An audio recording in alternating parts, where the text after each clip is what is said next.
नमस्कार दोस्तों। आज 16 मार्च 2022 बहुत ही हर्ष का दिन है, बहुत ही सौभाग्य का दिन है आज हमारे ऋषिकुल योगपीठ परिवार के लिए, क्योंकि राष्ट्रीय वेबिनार 365 दिवसीय जो लगातार आयोजित किया जा रहा है ऋषिकुल योगपीठ द्वारा, उसमें आज हमारे बीच मुख्य वक्ता के रूप में जो उपस्थित हुए हैं योगाचार्य श्री राकेश दत्त जी, सोनीपत हरियाणा से। आज उनका व्याख्यान सूर्य नमस्कार के लाभ क्या हैं उन पर आज परिचर्चा होगी। तो बहुत ही आपको ध्यानपूर्वक आज के इस महासत्र को सुनना है। आज के इस महासत्र को आरंभ होने से पहले हम आज के कार्यक्रम में उपस्थित जो भी लोग हैं सभी लोग मिलकर के परमात्मा का ध्यान करते हैं। तो सभी लोग आंखें बंद करते हुए, हाथ जोड़कर कमर गर्दन सीधी करते हुए,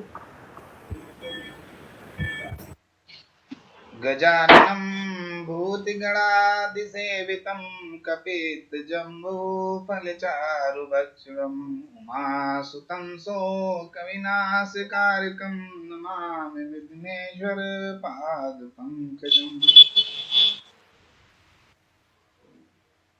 तेलियों का घर्षण करेंगे और सहजता पूर्वक अपने चेहरे पर स्पर्श करेंगे और धीरे धीरे आंखें खोलेंगे।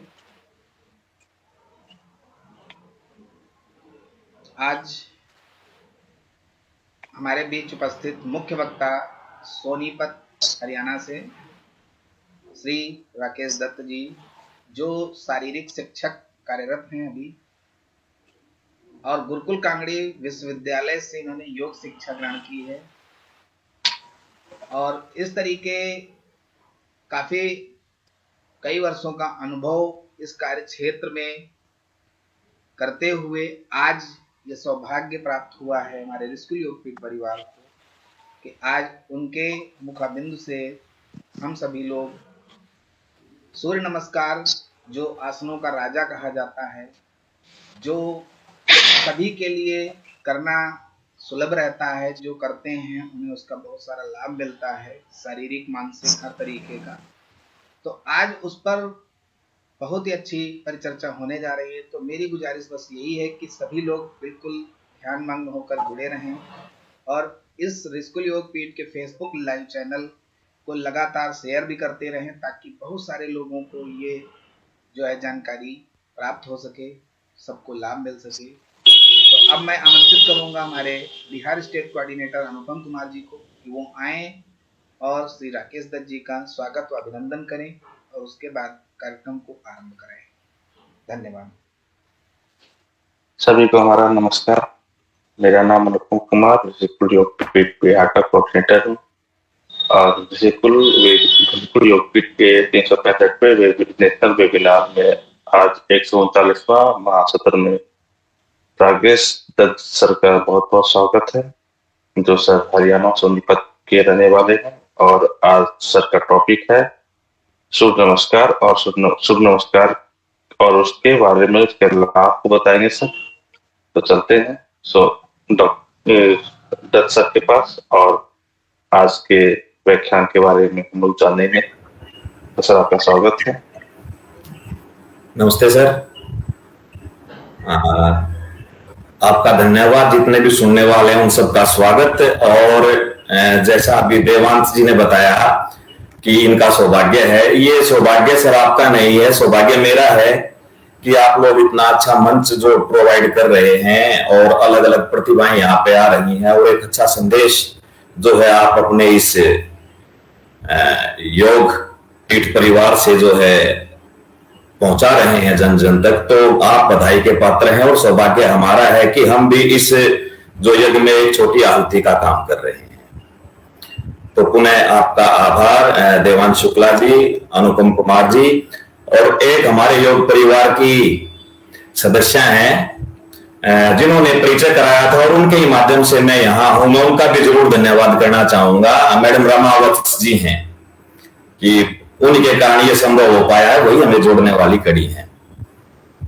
तो एक बार एक श्री पतंजलि जी की प्रेयर से, महर्षि पतंजलि की प्रेयर से हम शुरू करेंगे और उसके बाद अपना सूर्य नमस्कार का जो है कार्यक्रम आरंभ करेंगे। एक बार शांति से अपनी दोनों आंखें बंद कर लेंगे, लंबी गहरी श्वास। योगेन चित्तस्य पदेन वाचा मलं शरीरस्य च वैद्यकेन योपाकरोक्तं प्रवरं मुनीना पतञ्जलिं प्राञ्जलिरानतोऽस्मि पतञ्जलिं प्राञ्जलिरानतोऽस्मि।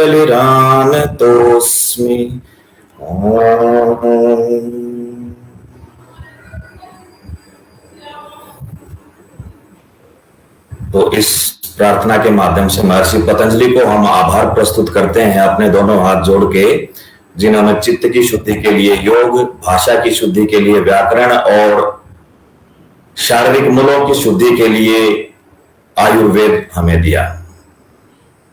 और अब आते हैं आज के विषय पे, जैसे कि आज का विषय है सूर्य नमस्कार और उसके लाभ।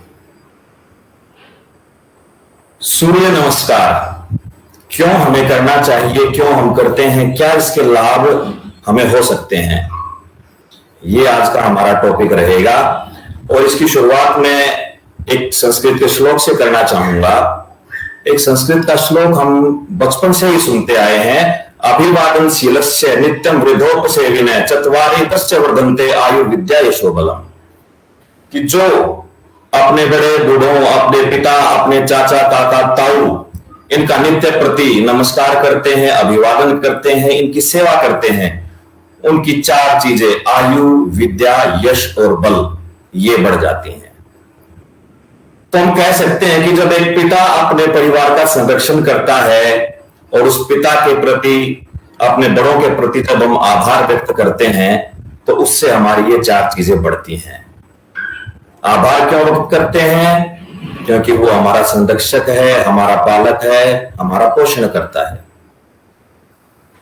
तो वो सिर्फ एक परिवार को पोषित कर रहे हैं। और यहां हम बात करें सूर्य की, तो सूर्य तो पूरे विश्व को पोषित कर रहा है, पूरे ब्रह्मांड को पोषित कर रहा है। सूर्य को इस विश्व की, इस जगत की आत्मा कहा गया है। सभी ग्रहों का पिता सूर्य को कहा गया है। भिन्न भिन्न नामों से सूर्य को जाना जाता है। जगत की आत्मा और सबका पिता सूर्य को इसीलिए कहा गया है क्योंकि सूर्य का ताप और प्रकाश जो हमें मिलता है, जो इस धरा पर आता है, उस ताप और प्रकाश के बिना कुछ भी संभव नहीं है, जीवन की कल्पना भी संभव नहीं है।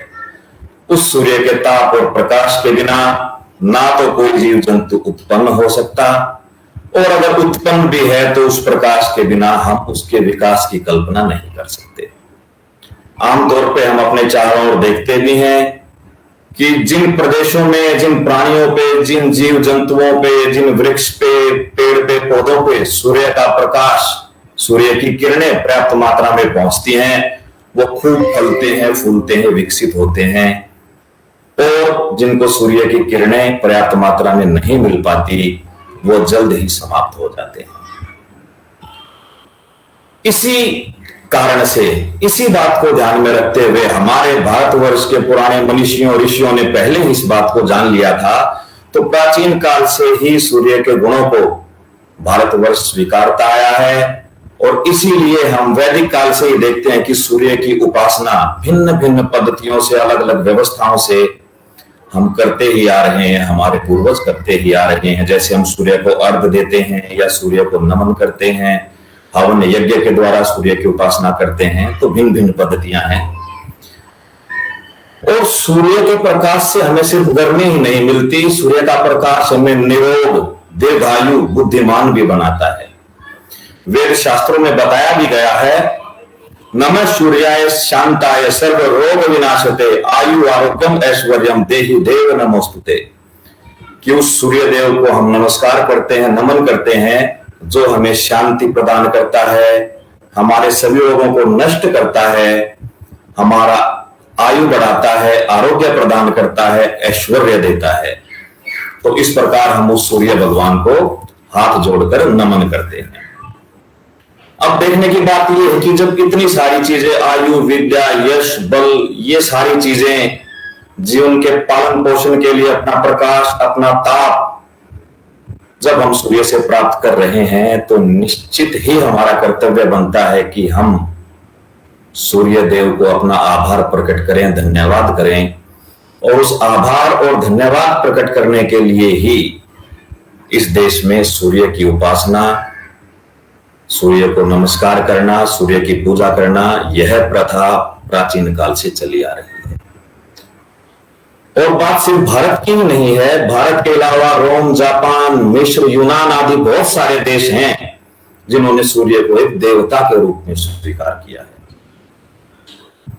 सूर्य अग्नि तत्व का प्रतीक है, और अग्नि तत्व, बाकी के जो 4 और तत्व बचते हैं, देखिए 5 तत्व हैं, आकाश, वायु, अग्नि, जल और पृथ्वी। इन 5 तत्वों से मिलकर मानव का शरीर बना है। ऐसा कहा जाता है, पंचरचित यह अधम शरीरा, क्षिति जल पावक गगन समीरा, कि पृथ्वी, जल, अग्नि, आकाश और वायु, इनसे मिलकर हमारा शरीर बना है। और इन 5 तत्वों में भी जो सबसे प्रधान तत्व है वह है अग्नि तत्व। अग्नि तत्व के बिना बाकी 4 तत्व किसी काम के नहीं हैं। और इस अग्नि तत्व की प्राप्ति हमें सूर्य से होती है। इसी अग्नि तत्व की वजह से हम देखेंगे हमारे चारों ओर वृक्ष उगते हैं, फूल खिलते हैं, समुद्र का जल इसी ताप के कारण, इसी अग्नि के कारण वाष्प बनता है और फिर बादलों में जाके बरसात के रूप में जमीन पर आता है, जिससे हमारी खेती होती है, हमारे खेत खलिहान, उनकी सिंचाई होती है। तो इस प्रकार तमाम वृत्तियां, सुख, दुख, काम, क्रोध, लोभ, ये सारे के सारे सूर्य की किरणों के सहयोग से ही उत्पन्न होते हैं। और अग्नि तत्व के अभाव में सब कुछ खिन्न सा हो जाता है, व्यक्ति, प्राणी सभी निर्जीव हो जाते हैं, एक सुस्ती, आलस्य, निद्रा का एक माहौल बन जाता है। ये सारी चीजें जो है व्यक्ति को घेर लेती हैं सूर्य के ताप की कमी में।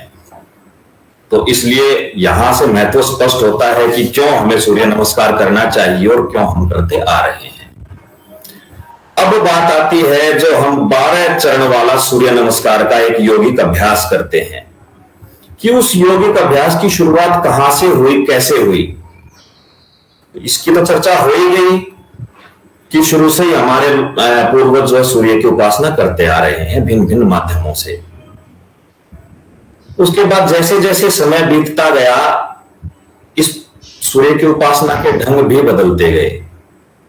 सूर्य नमस्कार को एक यौगिक व्यायाम की श्रेणी में आज के समय में देखा जाता है, लेकिन स्पष्ट रूप से जितने भी योग के ग्रंथ हैं, चाहे वो महर्षि पतंजलि कृत पातंजलि योग सूत्र है, या 14वीं शताब्दी का स्वात्माराम कृत हठ प्रदीपिका है, या घेरड़ संहिता है, किसी भी बड़े ग्रंथ में कहीं भी सूर्य नमस्कार का जिक्र नहीं मिलता। तो इसकी उत्पत्ति, इसका उद्भव बड़ा ही रहस्यमयी है कि फिर ये कहां, किस प्रकार इसका उद्भव हुआ, कैसे आया। तो इसके बारे में मैंने थोड़ा सा जानने की कोशिश की, तो मैं ये जान पाया कि औंध प्रदेश है, औंध एक स्थान का नाम है महाराष्ट्र प्रदेश में। तो औंध के एक राजा होते थे, भवनराव श्रीनिवास पंत प्रतिनिधि जिनका नाम था। उन्होंने आज से लगभग 90 साल पहले 1928 में एक पुस्तक लिखी थी, the 10 points way to health, Surya Namaskar. 1928 में उन्होंने यह पुस्तक लिखी थी, जहां पहली बार कहीं सूर्य नमस्कार का नाम आया था। और इस पुस्तक में सिर्फ 10 चरण, 10 स्टेप में 10 आसनों के साथ सूर्य नमस्कार का वर्णन मिलता है। और 1928 में ये बुक आई है, और जो ये महाराजा हैं उनके, ये कहते हैं कि नहीं, इस बुक को भी लिखने में मेरा कुछ नहीं है, मैं भी पिछले 55 वर्ष से जो मेरे पिता मुझको सिखाते आ रहे हैं, मैं वो सीखता चला जा रहा हूं। और बस उसी को मैंने थोड़ा सा वैज्ञानिक पद्धति से, थोड़ा सा सुव्यवस्थित पद्धति से इस पुस्तक के माध्यम से प्रस्तुत कर दिया। तो अब हम अंदाजा लगा लें कि 1928 में ये पुस्तक छपी है और पिछले 55 साल से ये औंध के राजा अपने पिता के मार्गदर्शन में इसका अभ्यास कर रहे हैं। तो ये मानिए कि 1875 के आसपास से सूर्य उपासना का जो ये यौगिक रूप है, इसकी शुरुआत हो चुकी थी 17वीं शताब्दी के आसपास से। तो इसमें 10 स्टेप आते हैं और ये 10 स्टेप आधारित थे सारे के सारे जो हमारी प्राचीन भारतीय व्यायाम पद्धति थी, उसी से ये स्टेप उठाए गए थे, जिसमें दंड मारना या जोर करना इस टाइम के व्यायाम होते थे। उन्हीं व्यायामों को मिला के एक क्रमबद्ध तरीके से उन्होंने जो है ये सूर्य नमस्कार का प्रतिपादन किया और साथ में श्वास प्रश्वास की प्रक्रिया को भी इसके साथ जोड़ा ताकि इसके और अच्छे प्रभाव हमें मिल सकें। और श्वास प्रक्रिया के साथ साथ उन्होंने मंत्रोच्चारण को भी इसमें जोड़ा। मंत्रोच्चारण का महत्व बताते हुए ये कहते हैं कि हमारे शरीर की कार्य पद्धति, चाहे हम कोई भी व्यायाम करें, कोई भी एक्सरसाइज करें, हमारे शरीर की संपूर्ण कार्य पद्धति अधूरी है, वो पूर्ण नहीं है जब तक हमारे स्वर यंत्र चुप हैं, जब तक हमारे वोकल कॉर्ड काम नहीं कर रहे हैं। अर्थ ये है कि व्यायाम से सिर्फ शारीरिक पुष्टि हो सकती है, मानसिक पुष्टि हो सकती है, लेकिन उसके साथ अगर संगीत, लयबद्धता या मंत्रोच्चारण भी शामिल हो जाए तो वो जो मंत्रोच्चारण से उत्पन्न कंपन है, जो वाइब्रेशन है, वो शरीर के एक एक अंग प्रत्यंग, एक एक कोने तक, जहां तक उस व्यायाम का भी असर न जाए वहां तक वो मंत्रोच्चारण की वाइब्रेशन जाएगी और हमारे शरीर के एक एक कोने को वो प्रभावित करेगी। तो बड़ा ही साइंटिफिक वे में इन्होंने देखिए इसका प्रतिपादन किया कि इसमें व्यायाम भी है, श्वास प्रश्वास की लयबद्धता भी है और उसके साथ मंत्रोच्चारण भी है। तो इस प्रकार से ये सारे का सारा प्रतिपादन उन्होंने किया सूर्य नमस्कार का। अब वहां से चलते चलते धीरे धीरे इसमें अमेंडमेंट होता चला गया देश काल और परिस्थिति के साथ साथ। आज वर्तमान समय में जो हम देखते हैं तो सबसे ज्यादा प्रचलित है 12 चरण वाला सूर्य नमस्कार। 10 से 12 चरण हो गए और कुछ योग पाठशालाएं 16 चरण का सूर्य नमस्कार भी करवाती हैं।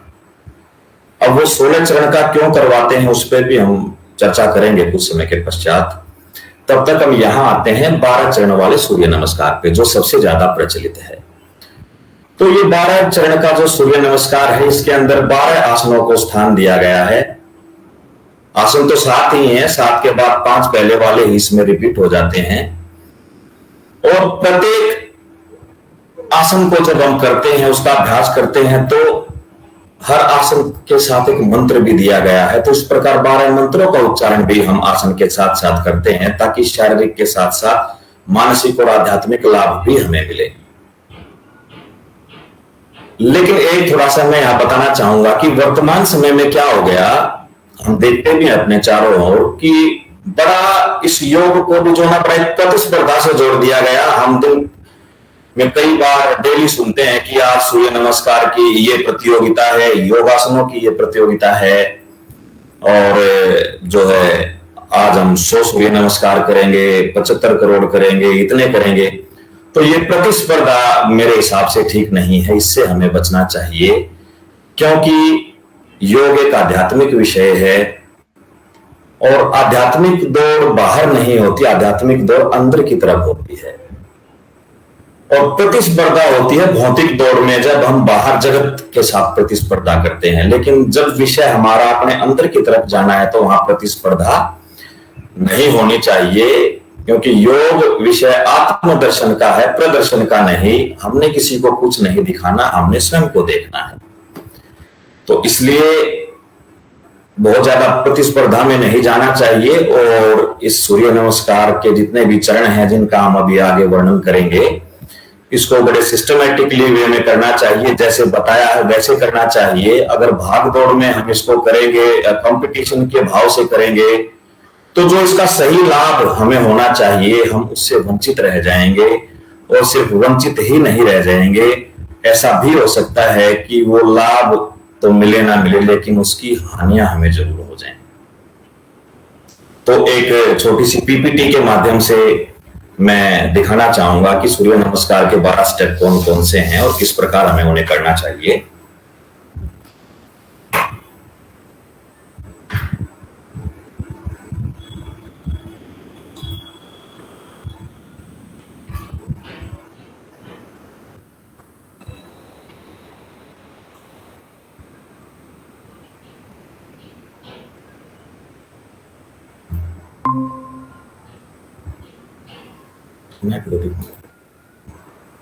क्या देख पा रहे हैं आप सभी पीपीटी सर?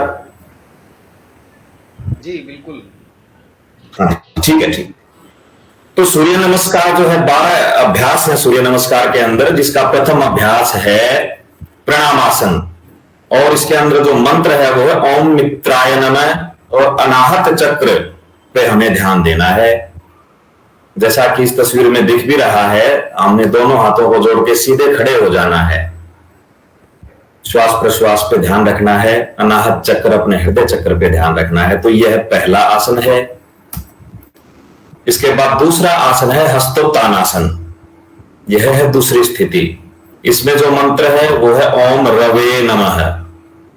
पूरा अपने दोनों हाथों को ऊपर से तान देना है, पीछे की तरफ झुकना है, और हमारा ध्यान विशुद्धि चक्र की तरफ, कंठ चक्र। नंबर 3 पे आता है पाद हस्तासन। इसमें हम सामने की तरफ झुकते हुए अपने श्वास को बाहर छोड़ते हुए अपने सिर को अपने घुटनों की तरफ लेके जाएंगे, और इसका मंत्र है सूर्याय नमः। स्वादिष्ठान चक्र पे इसका ध्यान रहेगा। यहां पे हम बेल्ट बांधते हैं नाभि से नीचे। नंबर 4 अश्व संचालन आसन। मंत्र है ओम भानवे नमः। इसमें हमारा ध्यान जाएगा आज्ञा चक्र के ऊपर, हमारी दोनों भौहों के बीच में।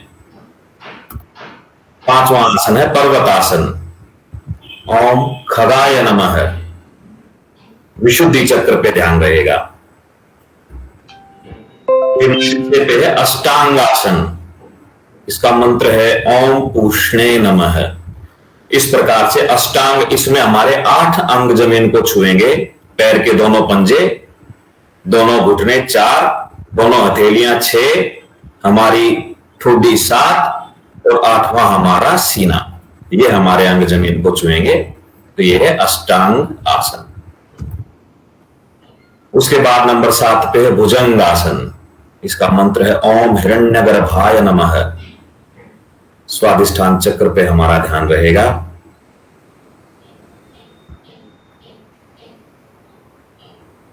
नंबर 8 पर्वतासन।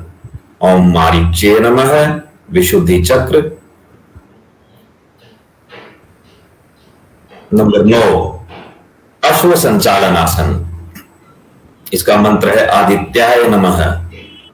आज्ञा चक्र पे ध्यान रहेगा। उसके बाद 10वां चरण पाद हस्तासन। इसका मंत्र है ओम सवित्रे नमः। स्वादिष्ठान चक्र पर हम अपना ध्यान करेंगे। चेंज भी करनी होगी। और नंबर 11 पे है हस्तोत्तानासन। इसका मंत्र है ओम अर्काय नमः। विशुद्धि चक्र को इसमें हम ऊर्जित करेंगे। और अंत में है 12वां फिर से प्रणामासन। ओम भास्कराय नमः। अनाहत चक्र, हृदय चक्र पे हम ध्यान करेंगे। तो इस प्रकार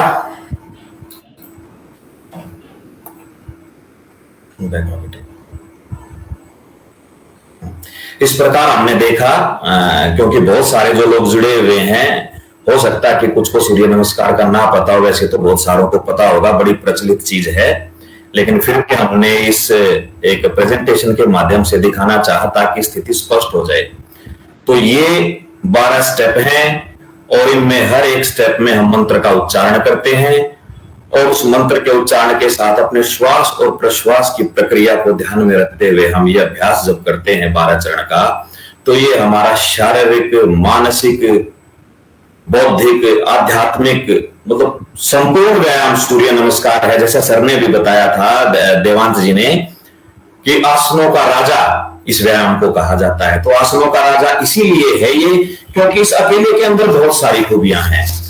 अगर मैं बात करूं हठ प्रदीपिका स्वामी स्वात्माराम की, तो 4 अध्याय और हठ प्रदीपिका, पूरे हठ प्रदीपिका में वो 4 चीजों पे फोकस करते हैं: आसन, प्राणायाम, मुद्रा और लय, नाद।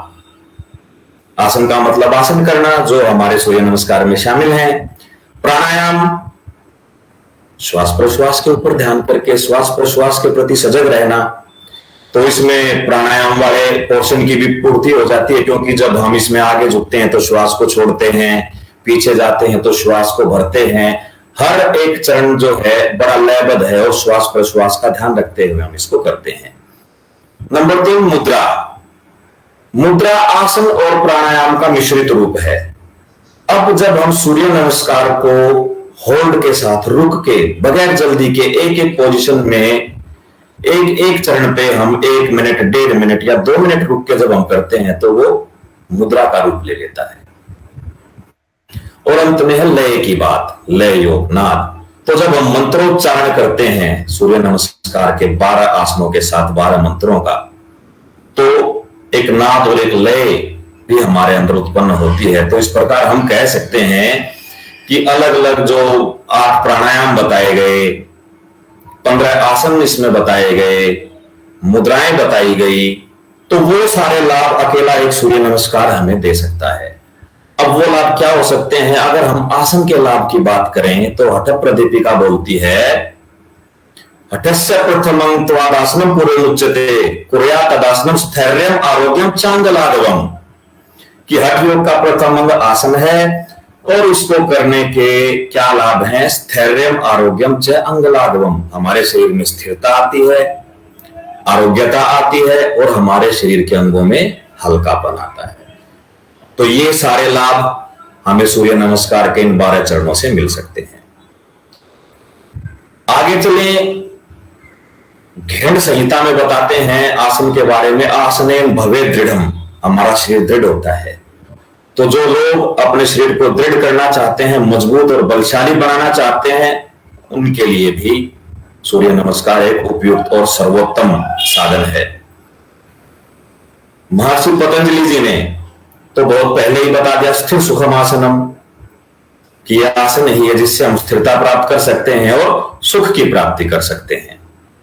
लेकिन उन्होंने साथ ही साथ इसको करने का तरीका भी बताया, आसन को करने का, कि प्रयत्न शैथिल्यानंत समापत्तिभ्याम, कि हमें प्रयत्न ना के बराबर करना है, बिल्कुल एफर्टलेस होके, बहुत ज्यादा जोर जबरदस्ती के साथ नहीं करना, किसी प्रतिस्पर्धा के साथ नहीं करना, अपने सामर्थ्य को देखते हुए, देश काल और परिस्थिति को देखते हुए हमें इसका अभ्यास करना है। और उसके अभ्यास का फल क्या मिलेगा? हमें उसका फल मिलेगा ततो द्वंद्वान भी घात है, हमें द्वंद्व सहने की, सुख दुख, भूख प्यास, सर्दी गर्मी, लाभ हानि, ये सब सहने की हमें क्षमता मिलेगी, यह सहनशीलता हमारे अंदर आएगी। ये जो है महर्षि पतंजलि जी ने अपने योग सूत्र में इसका लाभ भी बताया। अब बात कर लेते हैं प्राणायाम की, क्योंकि इसमें श्वास प्रश्वास पर बड़ा ध्यान देके हम चलते हैं। तो प्राणायाम के बारे में भी बताया जाता है हठ प्रदीपिका में, चले वाते चलम चित्तम निश्चले निश्चलम भवेत्, चले वाते चले चित्तम निश्चले निश्चलम भवेत्, कि जब तक वायु चलेगी पेड़ पे जो पत्ता है वो हिलेगा। इसी प्रकार जब तक श्वास का आवागमन एक सुव्यवस्थित ढंग से नहीं होगा, एक सजगता के साथ नहीं होगा, तब तक हमारा चित्त चंचल रहेगा। और जब श्वास प्रश्वास को हम अवेयरनेस के साथ, सजगता के साथ जब हम साधना शुरू कर देंगे तो हमारे चित्त की चंचलता भी शांत हो जाएगी। तो ये देखिए कितनी वैज्ञानिक पद्धति से सूर्य नमस्कार को गढ़ा गया है, कि देखने में ये लगती है कि एक शारीरिक कसरत है, लेकिन यहां देखिए ये शारीरिक कसरत ही नहीं है, ये हमारे चित्त को शांत करने का एक माध्यम भी है। क्योंकि इसके अंदर जो मंत्रोच्चारण है, जो श्वास और प्रश्वास की प्रक्रिया इसके अंदर है, तो इससे हमारा चित्त भी शांत होता है और शरीर और उसके बाद हमारा मन और फिर चित्त जब शांत होते हैं तब हमारी अगली यात्रा शुरू होती है आध्यात्म की ओर। तो इसीलिए इसको आसनों का राजा या सर्वोत्तम अभ्यास कहा जाता है कि यह अकेला ऐसा अभ्यास है जिसको हम प्रतिदिन अगर करें तो हम शरीर और शरीर से फिर प्राण और मन और फिर आध्यात्मिक अपनी यात्रा शुरू कर सकते हैं अकेले सूर्य नमस्कार के माध्यम से। तो ये मोटा मोटा सा इसका था। और इसके लाभ अब हम डिटेल में देखना चाहें तो देखिए, हमारा शरीर है, हड्डियों का ढांचा है, उसके बाद उसके ऊपर मांस है, और उस शरीर का संचालन करने के लिए अलग अलग अंगों को मिला के कुछ तंत्र बना दिए गए जिससे हमारा पूरा शरीर चलता है। तो वो तंत्र कौन कौन से हैं? पाचन तंत्र है, रक्त परिसंचरण तंत्र है, उत्सर्जन तंत्र है, अस्थि तंत्र है, तंत्रिका तंत्र है, श्वसन तंत्र है। तो ये सारे तंत्र मिलकर हमारे शरीर को चलाते हैं। आमतौर पे हम सारे अपने शरीर को बाहर से ही ठीक करने के ऊपर बल देते हैं, लेकिन मेन तो ये हैं जो हमारे अंदर के तंत्र हैं, ये सिस्टम है। अगर हम इनको दुरुस्त कर लें तो हमारा शरीर बहुत अच्छा काम करेगा। और सूर्य नमस्कार इन सभी तंत्रों को, शरीर के इन सभी संस्थानों को मजबूत करने में, इनको बल देने में एक महत्वपूर्ण भूमिका अदा करता है। हम देखेंगे, सर्वप्रथम आ जाते हैं हम पाचन तंत्र पे, क्योंकि देखिए पाचन तंत्र सबसे महत्वपूर्ण संस्थान है। क्योंकि अगर हमारा पाचन तंत्र ही काम नहीं करेगा तो जो कुछ हम खाएंगे पिएंगे उससे रस बनता है, रस से रक्त, मांस, मेद, अस्थि, मज्जा, वीर्य, यह प्रक्रिया है।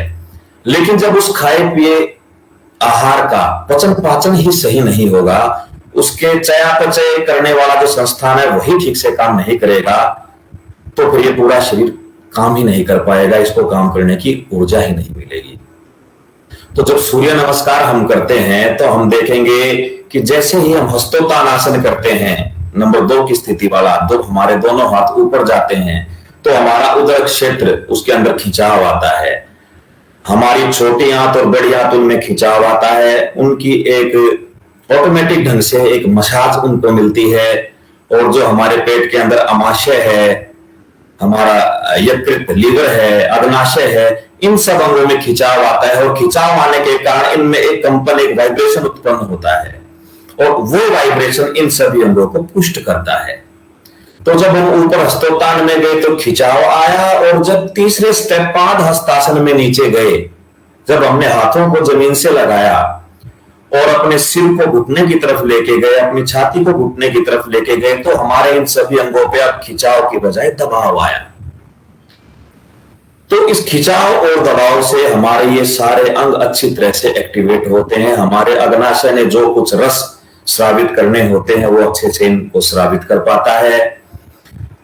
हमारी आंतों की अच्छे से मालिश हो जाती है। अगर उनमें कहीं कोई मल है तो वो आंतें जब खींचता है तो आंतें सीधी हो जाती हैं। किसी भी इकट्ठी हुई चीज को जब हम खींचते हैं तो वो सीधी होती है, और सीधी होने से उसके अंदर जो भी चीज है उसको गति मिलती है। तो हमारी आंतों की सफाई करने में भी इसका बड़ा योगदान रहता है। तो इस प्रकार हमारा अमाशय, लीवर, अग्नाशय, हमारी आंतें, ये सब जब अच्छी हो तो हमारा पचन पाचन अच्छा हो जाएगा, हमारी मल क्रिया अच्छी हो जाएगी। और हमारा पचन पाचन और मल क्रिया अच्छी हो जाए तो यूं मान लिए कि हमारा स्वास्थ्य दुरुस्त रहेगा। आयुर्वेद भी ऐसा बताता है, समदोषा समाग्निश्च सम धातु मल क्रिय प्रसन्नात्मेन्द्रिय मन स्वस्थ इत्यादि। तो स्वास्थ्य की जब परिभाषा दी तो आयुर्वेद भी इसमें मल क्रिया का जिक्र करता है। समदोषा समाग्निश्चय, समदोष होने चाहिए, त्रिदोष, समाग्निश्चय, जठराग्नि हमारी ठीक होनी चाहिए। तो इस सूर्य नमस्कार के अभ्यास से हमारी जठराग्नि भी प्रदीप्त होती है। समदोषा समाग्निश्चय सम धातु, 7 धातु में रस, रक्त, मांस, मेद, अस्थि, मज्जा, वीर्य। तो ये भी सारा जब पचन पाचन ठीक होगा तो यह क्रम अपने आप ठीक से चलता चला जाएगा।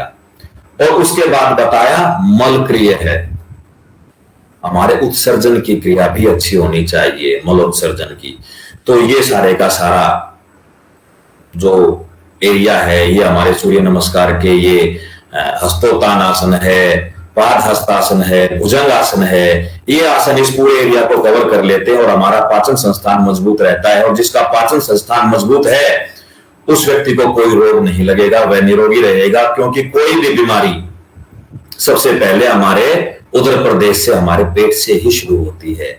और जिसकी जठराग्नि मजबूत है उसका पाचन संस्थान मजबूत है, और जिसका पाचन संस्थान मजबूत है उसको बीमारी घर पर ही नहीं सकती।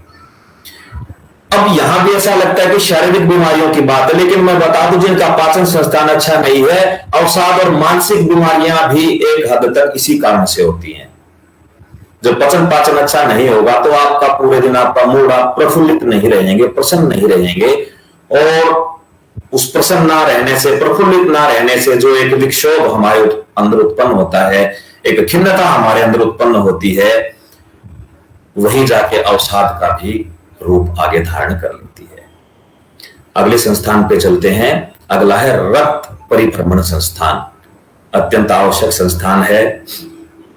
इसके अंदर हमारी धमनियां, शिराएं और हृदय, ये अंग काम करते हैं। और इस संस्थान का काम है कि पूरे शरीर में शुद्ध रक्त को पहुंचाना और वहां से अशुद्ध रक्त को लेके हमारे फेफड़ों तक पहुंचा देना। यह सारे का सारा काम हमारा रक्त परिभ्रमण संस्थान करता है। और अगर यह संस्थान भी कमजोर हो, हम आमतौर पर सुनते हैं कि भाई उसकी नसें ब्लॉक हो गई, उसको हार्ट अटैक आ गया, उसको दिल का दौरा पड़ गया, इन सब से अगर बचना है तो अकेला सूर्य नमस्कार काफी है इन सब से हमें बचाने के लिए। सूर्य नमस्कार के अंदर जितने आसन हैं, जिनका अभ्यास हम करते हैं, उनमें बहुत सारे आसन ऐसे हैं जो हमारे हृदय को पुष्ट करते हैं, क्योंकि हृदय भी एक मांसपेशियों से निर्मित एक अंग है जो कि पंपिंग का काम करता है। उसकी पंपिंग अच्छी होगी तो हमारे शरीर के अंगों को रक्त बहुत अच्छे से मिलेगा। उसकी पंपिंग कमजोर हो जाएगी तो वो एक एक अंग को उतना अच्छे से रक्त नहीं जाएगा, रक्त नहीं जाएगा तो ऑक्सीजन नहीं मिलेगी, ऑक्सीजन नहीं मिलेगी तो प्राण शक्ति नहीं मिलेगी, वो अंग काम करना छोड़ देंगे। तो सूर्य नमस्कार को अगर हम नियमित, नियंत्रित और निरीक्षित, तीन चीजें मैं बता रहा हूं। नियमित, ऐसा नहीं है कि एक दिन कर लिया और 20 दिन नहीं किया फिर हम बोले कि लाभ नहीं हो रहा। नियमित, नियंत्रित, नियंत्रित का मतलब एक सदी हुई मात्रा में, यूं भी नहीं कि आज तो मैंने किया ही नहीं और कल मैंने 2 दिन की इकट्ठी कसर निकाल दी, कल मैंने 100 बार कर दिया, वो भी नुकसान करेगा। तो नियमित, नियंत्रित और निरीक्षित, किसी अच्छे योग शिक्षक के निरीक्षण में अपने आप भी नहीं करना अगर नहीं आता है तो नियमित, निरीक्षित और नियंत्रित तरीके से अगर हम सूर्य नमस्कार करेंगे तो निश्चय ही हमारा रक्त परिभ्रमण संस्थान जो है वह भी मजबूत होगा। आमतौर पे हम सुनते हैं कि हमें पीछे बैंड होने वाले आसन जो है हार्ट पेशेंट को नहीं करने चाहिए। यहां मैं एक बात बता दूं कि अगर हम किसी कुशल योग शिक्षक की देखरेख में करते हैं तो भुजंग आसन और हस्तोत्तान आसन पीछे झुकने वाले हैं, लेकिन कुशल नेतृत्व में अगर हम करते हैं तो ये 2 आसन भी हमारे हृदय को खूब पुष्ट करते हैं। क्योंकि जब हम पीछे की तरफ शरीर को तानते हैं और हमारा ये सीना फैलता है तो हमारे यहाँ बैरो रिसेप्टर्स हैं इस हिस्से में, और वो बैरो रिसेप्टर्स जब एक्टिवेट होते हैं तो उससे हमारा पैरासिम्पैथेटिक नर्वस सिस्टम एक्टिवेट होता है। और सिंपैथेटिक नर्वस सिस्टम के एक्टिवेट होने से हमारा शरीर शांत होता है, हमारे शरीर के अंग प्रत्यंग जो है वो नॉर्मल हो जाते हैं। मतलब एक शांति का काम वो करता है जब हमारा परानुकंपी तंत्र, पैरासिम्पैथेटिक तंत्र काम करता है, तो इनसे ये फर्क पड़ता है। और दूसरा, जब लगातार हम सूर्य नमस्कार का अभ्यास करेंगे रेगुलर बेसिस पे और इन आसनों का अभ्यास करेंगे तो अपने आप ही हमारे शरीर में रक्त संचार एक अबाध गति से बढ़ जाएगा, तेज गति से बढ़ेगा हमारा रक्त संचार। और जब हमारी शिराओं से, हमारी धमनियों से रक्त दौड़ेगा तो उनमें कोई ब्लॉकेज की संभावना भी नहीं रहेगी। टाइम तो है सर, या थोड़ा स्पीड करनी है? ठीक है, थैंक यू। आप एक हिंट दे दीजिएगा। तो रक्त परिभ्रमण संस्थान की बात यहां चल रही थी। इसके बाद अगर हम अगले तंत्र की बात करें, पाचन हमारा हो गया, रक्त हमारा हो गया, श्वसन संस्थान की हम बात करें। प्राणायाम का जिक्र आ जाता है कि श्वसन संस्थान को, इन फेफड़ों को हमें स्वस्थ करना है तो हमें प्राणायाम करना चाहिए। हम वायु हमारे शरीर के अंदर आए जाए। महर्षि पतंजलि जी ने भी बताया अपने दूसरे अध्याय के सूत्र नंबर 49 में, तस्मिन् सति श्वास प्रश्वासयोर गति विच्छेद प्राणायाम, कि जिसमें श्वास और प्रश्वास की जो गति है, जो हमारी चल रही है गति, उसमें विच्छेद कर देना, उसको घटा देना, बढ़ा देना या रोक देना, यानी कि वो जैसे है उसको वैसे ना रहने देना, या हम कह सकते हैं कि उसके साथ खेलना, प्ले करना, playing with the rhythm of our breathing process, वो प्राणायाम है। और सूर्य नमस्कार की बात करें तो मैंने बताया ये प्राणायाम की भी पुष्टि करता है। जब हम नमस्कार मुद्रा में हैं तो हमारा श्वास प्रश्वास सामान्य है। जब हम हस्तोत्तानासन की मुद्रा में हैं तो हम रेचक कर रहे हैं। जब पाद हस्तासन की मुद्रा में आ रहे हैं तो पूरक हो रहा है। और ये सारी प्रक्रिया लयबद्ध तरीके से है। पाद हस्तासन में पूरक है, उसके बाद 4 अश्व संचालन, उसमें फिर से रेचक है। पर्वतासन नंबर 5, उसमें तो इस प्रकार लगातार एक बार श्वास लेना, अगले में श्वास छोड़ना, यह प्रक्रिया लगातार इसमें चलती है और बड़े सिस्टमैटिक वे से, बड़े रिदमिक वे से चलती है और साथ में मंत्रोच्चारण भी है, तो मन भी शांत होता है और श्वास का, प्राण का आवागमन सुव्यवस्थित तरीके से होता है, जिससे हमारे फेफड़े पुष्ट होते हैं।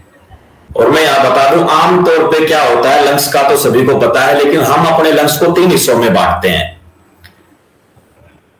Upper lobe, middle lobe, lower lobe. 3 हिस्से हम अपने फेफड़े के बांट लिए लंबाई में, अगर हमारा फेफड़ा है तो 90% लोग अपने फेफड़े का सिर्फ मिडल लोब का इस्तेमाल करते हैं, यानी कि 3 में से सिर्फ एक हिस्से का इस्तेमाल करते हैं।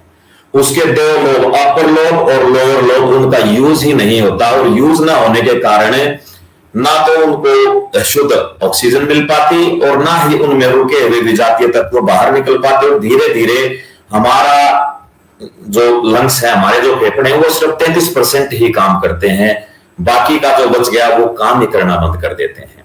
ऊपर वाले इसको बोलते हैं अपेक्स, फिर बीच में मिडल लोब और नीचे वाले हिस्से को बोलते हैं थोरैक्स। लेकिन जब हम सूर्य नमस्कार का अभ्यास करते हैं तो वही अलग अलग आसनों का अभ्यास करेंगे। हस्तोत्तान आसन नंबर 2 की स्थिति है, हाथ जब हमारे ऊपर जाएंगे तो हम अधिक से अधिक ऑक्सीजन इन फेफड़ों में भरेंगे और जिन लोब्स में ऑक्सीजन हम सामान्यतः नहीं ले पाते, उन लोब्स में भी ऑक्सीजन जाना शुरू हो जाएगी और धीरे धीरे वो हमारे फेफड़ों के खंड भी सक्रिय होना शुरू हो जाएंगे। उसके बाद फिर हम झुकेंगे, पादहस्त आसन, तो पूरी श्वास हमारी बाहर जाएगी, तो उसके साथ जितने विजातीय तत्व हैं, जो भी कार्बन डाइऑक्साइड है, वो भी उस श्वास के साथ बाहर जा रही है। फिर अवश्य संचालन करेंगे, फिर पूरे फेफड़े हमारे सामने की तरफ खुलेंगे और श्वास हमारे अंदर आएगी। फिर पर्वतासन करेंगे, फिर से श्वास बाहर जाएगी। तो श्वास प्रश्वास के आवागमन से जो हमारे लंग्स, इनके एक एक वायु कोश जिनका हम यूज नहीं करते, वो भी धीरे धीरे खुलना शुरू हो जाएंगे और अधिक से अधिक ऑक्सीजन हम ग्रहण करने के लायक हो जाएंगे। और जब अधिक से अधिक प्राणवायु ऑक्सीजन हमारे शरीर में आएगी और वो रक्त के सहारे एक एक अंग तक जाएगी, तो हमारे एक एक अंग को वो पोषित करेगी। सिर्फ हमारे मांसपेशियों को, हमारी ताकत को ही नहीं, बल्कि वो ऑक्सीजन युक्त रक्त हमारे मस्तिष्क में भी जाएगा और उससे हमें मानसिक लाभ भी मिलेगा, मानसिक संतुलन भी होगा। तो इस प्रकार से यह हमारा रक्त परिभ्रमण संस्थान हो गया, पाचन संस्थान हो गया, श्वसन संस्थान हो गया। और जिस संस्थान पे सबसे ज्यादा सूर्य नमस्कार का प्रभाव पड़ता है वह संस्थान है अस्थि संस्थान। अस्थि संस्थान पे सबसे ज्यादा प्रभाव पड़ता है। हम देखेंगे जब सूर्य नमस्कार करते हैं तो पैर के अंगूठे से लेके और सिर की चोटी तक जितने भी हमारे शरीर के जोड़ हैं, चाहे वो उंगलियों के हैं हाथ की या पैर की उंगलियों के, घुटना, टखना, कमर, कोहनी, कलाई, गर्दन, पूरी रीढ़ की हड्डी 33 की 33 कशेरुकाएं, एक भी जोड़ हमारा ऐसा नहीं बचता जिसका व्यायाम सूर्य नमस्कार के इन 12 चरणों के अभ्यास में ना होता हो। आमतौर पे आसनों में भी यही होता है, रीढ़ की हड्डी के ही मैक्सिमम उनके अंदर व्यायाम होते हैं, आगे झुकना, पीछे झुकना, दाएं झुकना, बाएं झुकना। सूर्य नमस्कार में अगर कुछ नहीं है तो मैं अपने अनुभव से बता देता हूं कि इसमें जितने भी 12 चरण हैं सभी में आगे झुकने और पीछे झुकने की ही प्रक्रियाएं हैं। रीढ़ की हड्डी की ट्विस्टिंग की कोई प्रक्रिया इसके अंदर नहीं है, या साइड बेंडिंग की कोई प्रक्रिया इसके अंदर नहीं है। इसीलिए शायद जो हमने शुरू में जिक्र किया था कि कुछ योग पाठशालाएं हैं जो 12 की जगह 16 चरण में भी सूर्य नमस्कार कराते हैं, शायद उन्होंने इसी बात को समझते हुए 4 चरण इसमें और बढ़ा दिए ताकि ये जो साइड बेंडिंग और ट्विस्टिंग है ये भी इसके अंदर आ जाए। वैसे आमतौर पे आम प्रचलन में यह 12 स्टेप वाला सूर्य नमस्कार ही है। ये तो हो गया जॉइंट्स की बात। अब अगर हम देखें अस्थि संस्थान में मेरुदंड, रीढ़ की हड्डी, हमारे शरीर का आधार जिसको कहा जाता है, रीढ़ की हड्डी को सबसे ज्यादा सूर्य नमस्कार इस पे काम करता है। और क्योंकि हमारे शरीर का आधार है, अगर आधार ही बिगड़ गया तो आप बाकी किसी भी चीज पे काम कर लें कोई फायदा नहीं है। तो आधार पे ये काम करता है। सबसे अच्छी बात तो मैं आपको यहां बताऊं जो मेरे ध्यान में आ रही है कि सबसे पहले तो एक इंसान ही ऐसा प्राणी है परम सौभाग्यशाली जिसको एक जन्मजात खूबी मिली है, जिसका मेरुदंड ऐसे लंबवत स्थिति में है, खड़ी स्थिति में है, सीधी स्थिति में है। यह मानव में ही विशेषता है। बाकी किसी भी जीव जंतु जानवर को देख लीजिए, हॉरिजॉन्टल उनका मेरुदंड मिलेगा। और हम अपने वेद पुराणों में, शास्त्रों में भी पढ़ते आए हैं कि हमारा जो है ऊर्जा, आध्यात्मिक ऊर्जा जब हमारे अंदर आती है, जब हमारी कुंडलिनी जागृत होती है, जब शक्तियां आती हैं तो शक्ति मूलाधार से ऊपर की तरफ जाती है। और ऊपर की तरफ तभी संभव है जब हमारा रीढ़ सीधा हो। तो इसका मतलब मोक्ष पाने की ये खूबी सिर्फ इंसान में है, किसी और में नहीं है, क्योंकि बाकी जानवरों का रीढ़ जो है वो लंबवत नहीं है, वो हॉरिजॉन्टल स्थिति में है। तो ये बहुत जरूरी पॉइंट है। अपने आप को सौभाग्यशाली समझें कि सीधी रीढ़ के साथ हम हुए हैं। सीधी का मतलब खड़ी अवस्था। वैसे हमारी रीढ़ की हड्डी में कर्व होते हैं। इसके अंदर 33 अलग अलग कशेरुकाएं होती हैं और उनके बीच में, ताकि ये कशेरुकाएं आपस में घर्षण ना करें, एक गद्दी हर कशेरुका के बीच में होती, जिसको कार्टिलेज कहा जाता है। और इसी रीढ़ की हड्डी के सहारे हमारी पसलियां जुड़ी हुई होती हैं, वो झूलती हैं। देखिए रीढ़ की हड्डी आधार क्यों कहते हैं? पसलियों को आधार मिला हमारे मेरुदंड से, और उन पसलियों के अंदर ही हमारे शरीर के जो सबसे नाजुक अंग हैं और जो सबसे जरूरी अंग हैं, जैसे हमारा हृदय है, गुर्दे हैं, फेफड़े हैं, ये सारे उन पसलियों के अंदर ही हैं। तो अगर हम इसको इनडायरेक्टली देखें तो यहां भी रीढ़ की हड्डी का बड़ा योगदान है। अगर रीढ़ की हड्डी ना हो तो पसलियां कहां जाएं, और पसलियां ना हो तो इन अंगों का संरक्षण कहां से हो। अब हमने बात की 33 कशेरुकाएं हैं और हम अपनी रीढ़ की हड्डी को 4 हिस्सों में बांट लेते हैं। पहला हिस्सा है सर्वाइकल, जो गर्दन से ऊपर 7 कशेरुकाएं जिसके अंदर आती हैं। सर्वाइकल के बाद आ जाता है थोरेसिक हिस्सा, ये छाती का जो पीछे हम देखेंगे, उसके अंदर 12 कशेरुकाएं आ जाती हैं। और उसके बाद आ जाता है लंबर रीजन, कमर का हिस्सा, लोअर बैक का हिस्सा। और उसके बाद आ जाता है सैक्रल, जहां बेल्ट बांधते हैं उससे नीचे भी जो लास्ट तक हमारी रीढ़ की कशेरुकाएं जाती हैं। और इसमें एक नेचुरल कर्व होता है, उस कर्व को मेंटेन करना बहुत जरूरी है। अगर वो कर्व हम मेंटेन नहीं कर पाते तो बहुत सारी बीमारियों का सामना हमें करना पड़ता है। आज के युग में हम सुनते भी हैं, किसी को जो सर्वाइकल पेन है, किसी को लंबर रीजन में पेन है, किसी का जो है L4 डिस्टर्ब हो गया, किसी का T5 डिस्टर्ब हो गया। तो इस तरीके से बड़ी दिक्कतें हैं। और रीढ़ की हड्डी में दिक्कत आने से कई बार तो ऐसा होता है कि व्यक्ति के हाथ और पैर तक काम करना बंद कर देते हैं। और अगर इसके व्यायाम की मैं बात करूं तो सूर्य नमस्कार से बेहतरीन रीढ़ की हड्डी को व्यायाम देने वाला मैंने कोई और व्यवस्था या मैंने कोई और ऐसी सीरीज, ऐसी आसनों की श्रृंखला नहीं देखी जो पूरे चारों जो हमने बताए, cervical region, thoracic region, lumbar region और सैक्रल रीजन, चारों पे जो काम करता हो। अकेला ऐसा अभ्यास सूर्य नमस्कार है। कैसे? अभी हम देखते हैं। जब हम नमस्कार मुद्रा से हस्तोत्तान आसन की मुद्रा में जाते हैं तो सारे का सारा काम हमारे सर्वाइकल रीजन पे होता है। हमारी गर्दन ऐसे पीछे को मुड़ती है, तो यहां का नेचुरल कर्व बरकरार रहता है उससे। और फिर बात आई थोरेसिक रीजन की। जब हम अश्व संचालन आसन में जाते हैं तो वो जो कर्व आता है अश्व संचालन की मुद्रा में, तो हमारा थोरेसिक पार्ट का जो नेचुरल कर्व है वो अपने स्वाभाविक आकार को प्राप्त कर लेता है, क्योंकि आमतौर पर ऐसे झुक के हम लोग बैठते हैं और वो कर्व हमारा डिस्टर्ब हो जाता है, ऐसे हो जाता है। और जब हम अश्व संचालन करेंगे तो वो इस तरीके से कर्व में बैंड, यहां ये कर्व अपने नेचुरल स्टेज में आएगा। तो हस्तोत्तानासन ने सर्वाइकल रीजन को कवर किया, अश्व संचालन ने थोरेसिक रीजन को कवर किया, और उसके बाद बच गया लंबर रीजन, नीचे वाला हिस्सा। अब जब हम भुजंगासन करते हैं तो भुजंगासन इस नीचे वाले हिस्से पे ही काम करता है। जब भी भुजंगासन करेंगे तो हमारी लोअर बैक पे इसका पूरा इफेक्ट हमें देखने को मिलेगा, ये एक्टिवेट होगी, ये अपना जो इसके स्वाभाविक जो मोड है कमर का उसको प्राप्त करेगा। अब बच गया चौथा हिस्सा सैक्रल, उसके लिए हम देखते हैं इसकी छठी पोज को, अष्टांग प्रणाम, जिसमें हमारे 8 अंग जमीन पे होते हैं। हम देखेंगे हमारी ठुड्डी, सीना, दोनों हाथ, दोनों घुटने और पंजे जमीन पे रहते हैं, और हमारा नाभि वाला प्रदेश ऊपर उठा रहता है। तो वो इतना हिस्सा जब ऊपर उठता है तो वो सारा खिंचाव सैक्रल रीजन पे आता है, और वो सैक्रल रीजन जो है अपना स्वाभाविक जो उसका आकार है उसको प्राप्त करता है।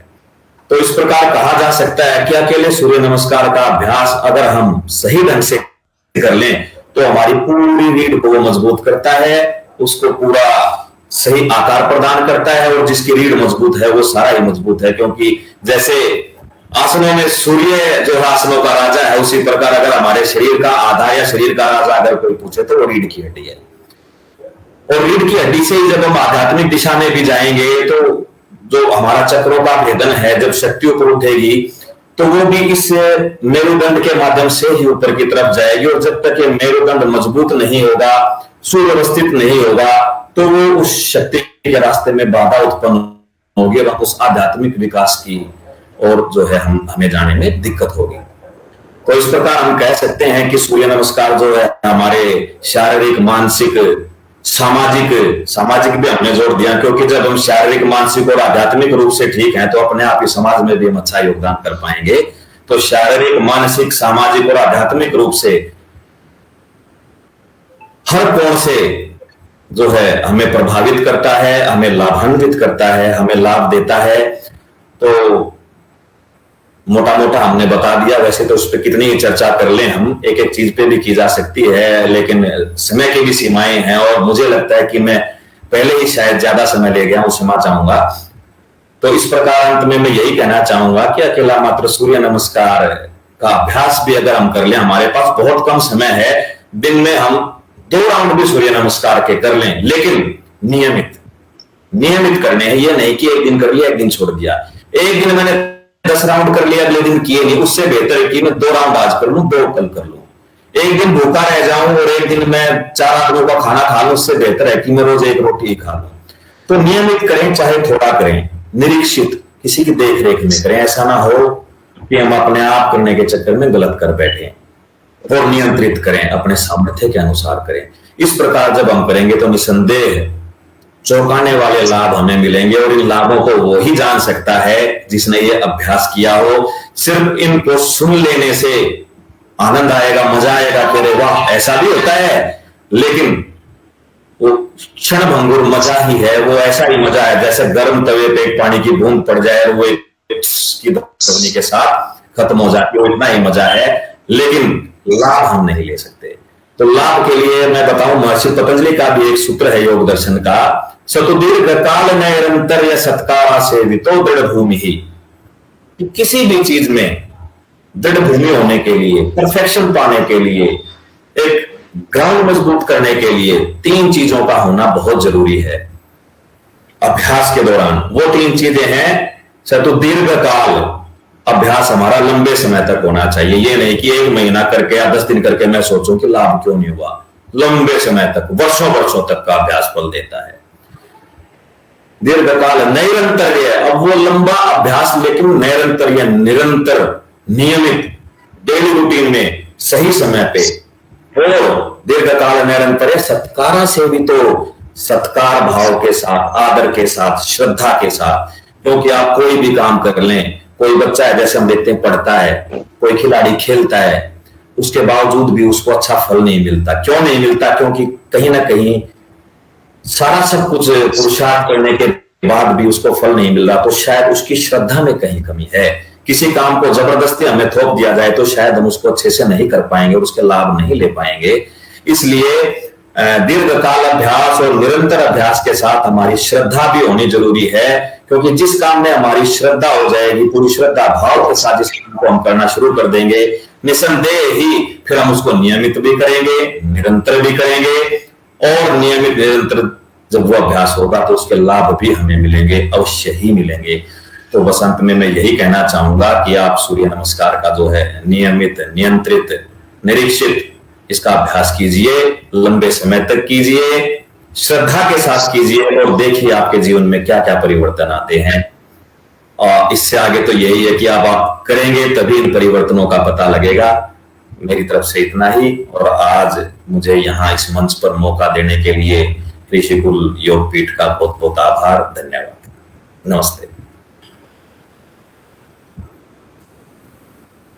बहुत बहुत धन्यवाद सर।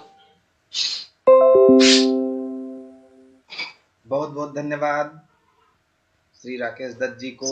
आज का सूर्य नमस्कार विश्लेषण जो रहा अति सराहनीय, स्टेप वाइज और एक वैज्ञानिक विश्लेषण था, जिसको पूरा साइंटिफिक लेवल पर जो भी लोग इसको समझ सकते हैं तो समझ करके अगर उसको किया जाए तो श्रद्धा पूर्वक ही ये आसन होगा। और जब श्रद्धा पूर्वक आसन होगा, जैसा कि बताया गया है कि वो आपको लाभ ही लाभ देगा।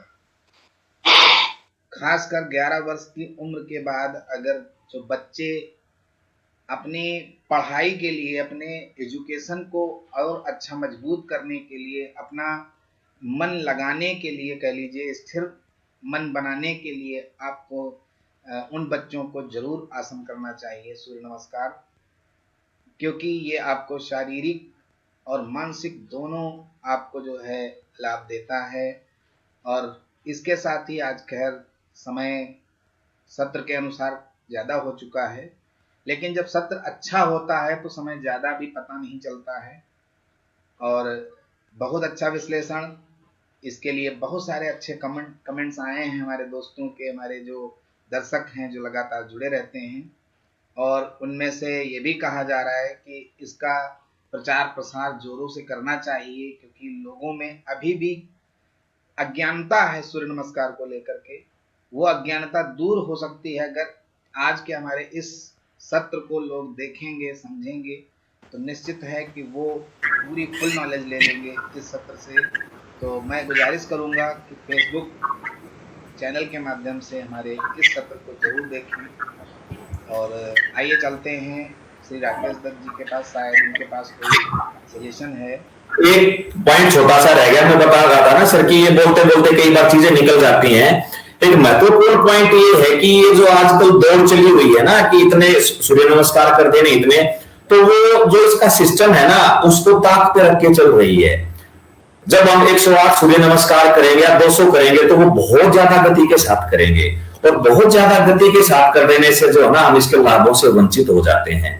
तो मैं एक टेक्निकली बात बताना यहाँ चाहता हूं जो मिस हो गई थी, कि सूर्य नमस्कार का जब हम लाभ करें तो एक एक स्थिति में रुक के, शुरुआत में 20 सेकंड, 25 सेकंड और उसके बाद लगभग 1.5 से 2 मिनट तक एक एक स्थिति में हम रुकें। इस तरीके से जब हम अभ्यास करेंगे तो हमारा एक राउंड ही 15 से 20 मिनट ले लेगा 12 चरण का। लेकिन उसके लाभ जो होंगे ना, वो 20 मिनट में 20 सूर्य नमस्कार करने वाला कोई आदमी हो और यहां 20 मिनट में हम एक सूर्य नमस्कार का चक्र करें, तो इनके लाभों में भी आप देखना 1:10 का अंतर आपको दिखाई देगा। इसको बहुत जल्दी में नहीं करना, एक एक स्थिति पे रुक के पूरा उस स्थिति को मनन करते हुए, अपने पूरे शरीर पे दृष्टि डालते हुए, अंग प्रत्यंग पे खिंचाव दबाव को महसूस करते हुए हमने इसको करना है। ये एक बात बताना मैं मिस कर गया था सर, इसको बहुत स्पीड से नहीं करना। और सूर्य को बताते हैं कि सूर्य जो गति प्रधान है और इससे जो है पिघला नाड़ी हमारी एक्टिवेट होती है। मैं बता दूं कि जब बहुत फास्ट इसको करते हैं तो यह हमारी पिघला नाड़ी को एक्टिवेट करता है, और इसी सूर्य नमस्कार को अगर हम लंबे होल्ड के साथ हर स्थिति में 1.5 या 1 मिनट के साथ रुक के करते हैं तो उससे हमारी चंद्र नाड़ी भी एक्टिवेट हो जाती है। और चंद्र और सूर्य जब दोनों में संतुलन आ जाए तो ये मानिए कि हमारे शारीरिक बल के काम जितने भी हैं, उत्तेजना के काम जितने भी हैं वो, और साथ ही साथ जितने भी हमारे मानसिक और चिंतन करने के काम हैं उन दोनों कामों को ही करने का जो है हमारे अंदर सामर्थ्य आ जाता है। ये एक बात मिस हो गई थी सर, मौका देने के लिए धन्यवाद।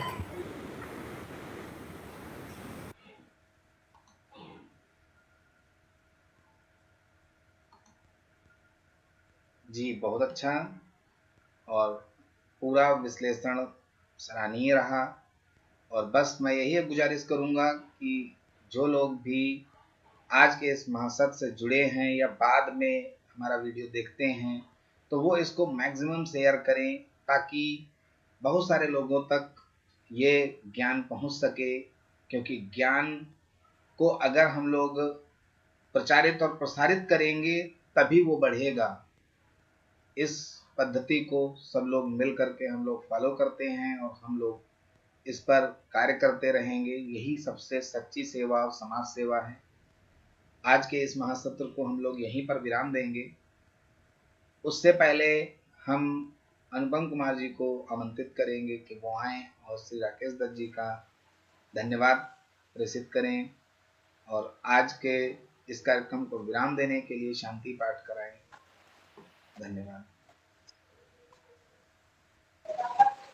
एक बार फिर से राकेश सर का बहुत बहुत धन्यवाद, जो सर आज आए और एक अच्छा शुभ नमस्कार के बारे में लाभ जो बताया ना, वो बहुत ही लाभदायक था। तहे दिल से आपको फिर दोबारा एक बार धन्यवाद। हम चलते हैं शुक्ला सर के पास, आज के कार्यक्रम को समाप्ति को ले चलेंगे। चलिए सभी लोग शांति पाठ गायत्री मंत्र के साथ करेंगे। सभी लोग 3 बार गायत्री मंत्र का उच्चारण रहेगा। ओम भूर्भुवः स्वः तत्सवितुर्वरेण्यं भर्गो देवस्य धीमहि धियो यो नः प्रचोदयात्। ओम भूर्भुवः स्वः तत्सवितुर्वरेण्यं भर्गो देवस्य धीमहि धियो यो नः प्रचोदयात्। ओम भूर्भुवः स्वः तत्सवितुर्वरेण्यं भर्गो देवस्य धीमहि धियो यो नः प्रचोदयात्। ओम शांति शांति शांति। हथेलियों को घर्षण करेंगे आहिस्ता आहिस्ता, सहजता पूर्वक चेहरे पर स्पर्श करेंगे।